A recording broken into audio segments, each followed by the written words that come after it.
In 2005, I was asked an interesting question by a friend. It was a big question. He asked me, how do you solve the world's biggest problems? Well, at the time, I was fascinated with the Gates Foundation and how they focused their efforts and their energies on solving the root cause of a problem. So I answered that question with a question. I asked my friend, what's the root cause of the world's biggest problems? What's that common denominator? Well, after some healthy conversation, the only answer that we could come up with is that it's people, right? People have either created the problems or we define them to be problems in the first place. The conclusion that I came to is that you cannot solve the world's biggest problems until you develop a global culture of personal accountability. And you can't develop a culture of accountability until you develop personal leadership skills and accountable behaviors in each and every individual. Well, fast forward, it's now 2012. I'm the president of an online marketing company. I'm sitting at my desk and an email comes in. The subject line says, I'm off to chase rabbits. It was from a young 25-year-old that was quitting her job.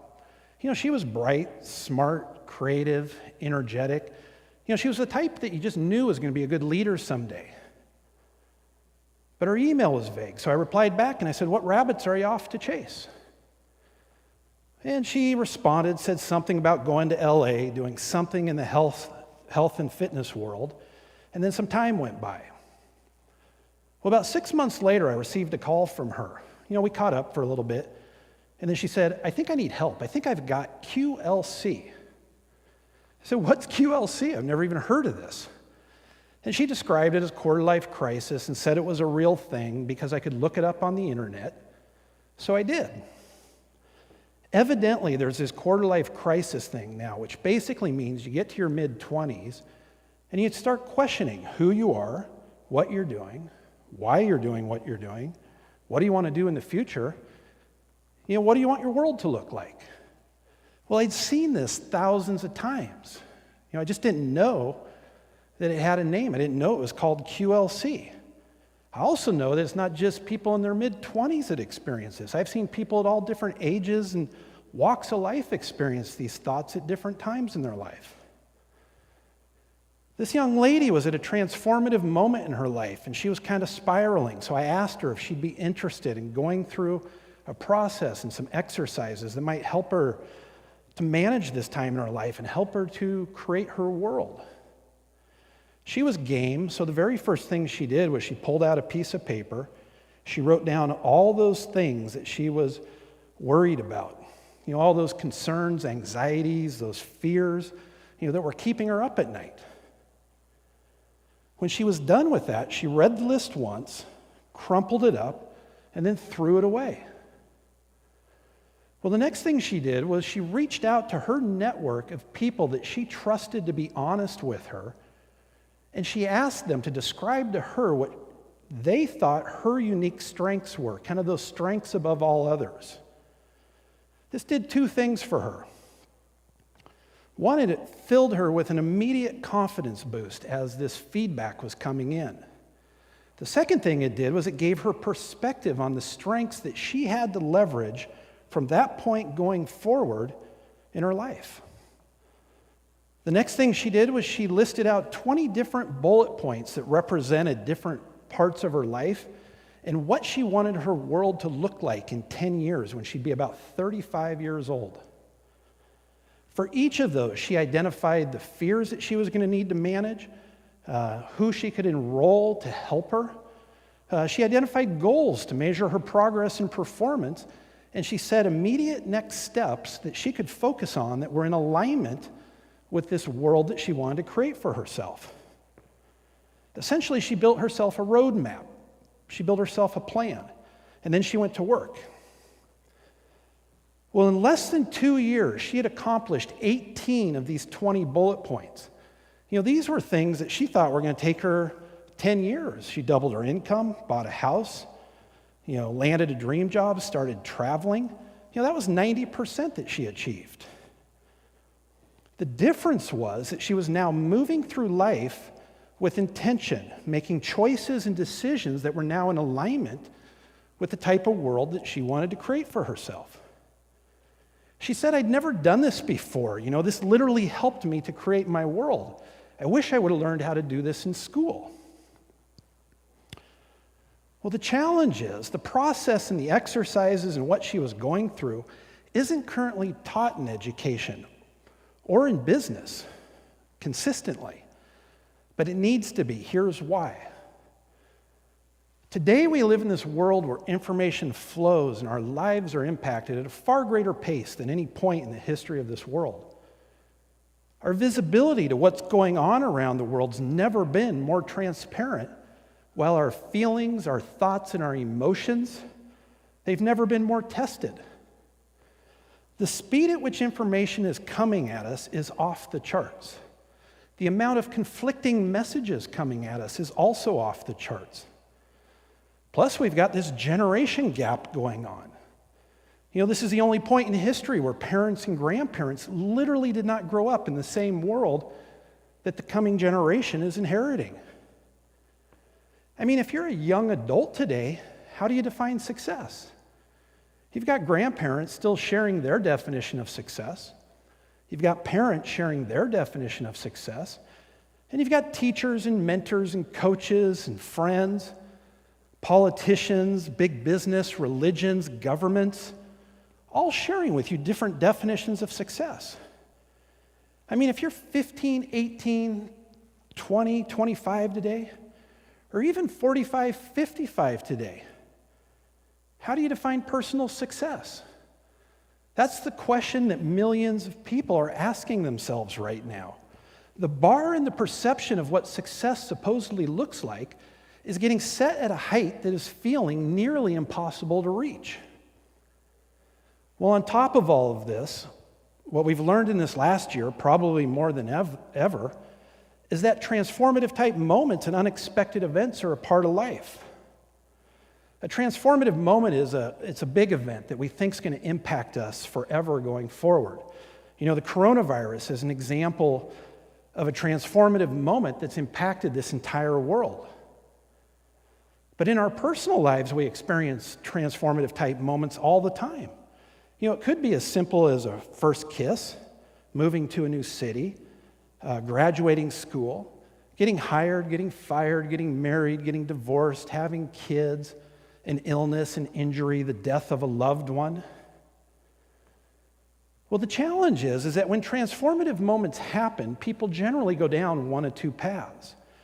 We either go down path one, and we demonstrate some level of victim-type behaviors, things like pointing fingers, making excuses, blaming others for the way our lives are turning out. Or we go down path two and demonstrate accountable behaviors. We see the problem, we take ownership of the problem, and we reinvent ourselves and move forward from that point. That young lady I mentioned earlier, she was at a transformative moment in her life, and she could have gone down either path. She chose to go down path two. Well, all of this, the speed of information, the conflicting messages, the generation gap, this transformative moments, it's creating an anxiety and fear around this world that we've never experienced before. The National Institute on Mental Illness said that last year they treated and diagnosed 19% of U.S. adults for an anxiety and fear-based illness. Well, that number was 32% in teenagers, and the biggest number of all, the biggest group, was female adolescents at 38%. Imagine that. That's almost half of the female teenagers growing up in this country suffering from an anxiety and fear-based illness. And that's only those that were professionally diagnosed and reported. The number's probably twice that. Over my career, I interviewed about 12,000 people. I had about 20,000 employees that reported to me directly or indirectly. I've probably spoken with about 180,000 business leaders around this country in just about every industry imaginable. And I've always asked people three questions. What's your unique strength? What's your vision? What do you want your world to look like, let's say in 5 years? And how do you define success for yourself? Well, the answers to these questions would give me insight to how we could best work together if we both chose to work together. The challenge I encountered is that about 90% of the people that I asked struggled to answer these questions with clarity and confidence. You could literally see, hear, and feel the anxiety and fear as people searched for answers to these questions. Ask yourself these questions today. Ask the people in your network these questions today and listen carefully to their answers. Are they coming from a spot of confidence? Do they sound clear and articulate? Well, these are fundamental questions that every human should be empowered to answer. These are fundamental to understanding who we are, where we're going, and why we're going there. Today we're failing to consistently educate and teach the coming generation what they most need. Life skills to succeed in the 21st century, how to manage and organize today's world, and how to navigate transformative type moments with confidence. The key word being consistent. We all know that when we lack consistency, we're going to end up with inconsistent and unorganized results. Well, when an individual lacks self-organization, a vision for their future, and the confidence to manage transformative type moments in their life, they're going to fail to succeed.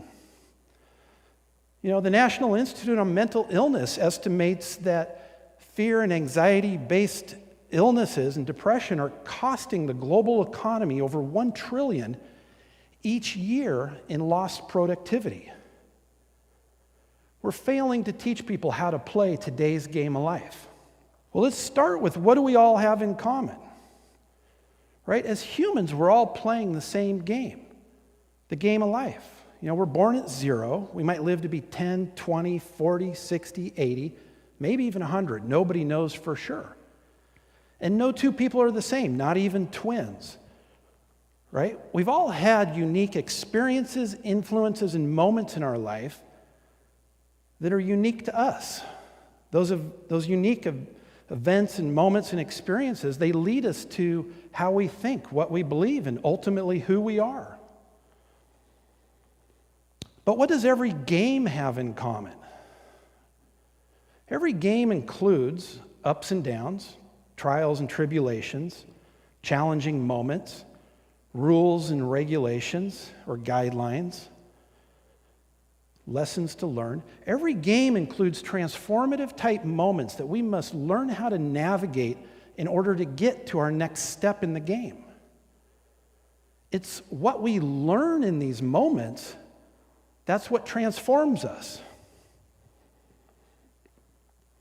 So how do you create your world today? Well, it starts with you. It starts with choosing to be the leader in your life. What does this mean? Well, you got to know your unique strengths. What are those strengths that you can leverage today moving forward? You got to create a vision for yourself. Like, what kind of world are you even building for yourself? What does success look like? You've got to define and create your game. You got to figure out and acknowledge that you've got fears you're going to need to manage. We all have fears to manage, right? But you need to figure those out and isolate those to different fears in different situations. And how are we going to navigate our way through those? You got to figure out who your team is. Who can you enroll to help you in achieving your vision? You want to surround yourself with energy givers and people who have unique strengths that complement your own. You're going to need to set goals for yourself so you can measure your progress and performance. Sometimes the goals you set are going to be too aggressive. Sometimes they're going to be too easy. You'll get better at goal setting the more often you practice this behavior. And then finally, you got to know your next steps. What can you focus on today that is in alignment with creating your world? You're also going to need to fall in love with the idea of learning, right? Life is constantly evolving. It's constantly changing. There's lessons constantly coming at us. We need to fall in love with the idea that the learning never stops. and you need to be a good sport in your game of life. You got to be a good human. Look, all the people I've ever talked to and have asked those 3 questions I mentioned earlier, they've all described for me just about the same type of world that I know so many of us are trying to build. A world with the biggest problems solved. A world that feels safe, happy, peaceful, and secure. When you take the time to build your roadmap and you create this vision for yourself, you position yourself to now make choices and decisions that are in alignment with this world. When you take the time to listen and understand the vision in the game that others are playing, you'll see the opportunities to create win-wins. Look, every young mind that I've ever interviewed, and there's been thousands of them, have said just about the same thing. I want to make a difference. I want to have a purpose. Well, the way I look at it, life isn't about finding your purpose. Life is about creating your purpose. Build your roadmap, be a good human, and you'll create your world. Thank you.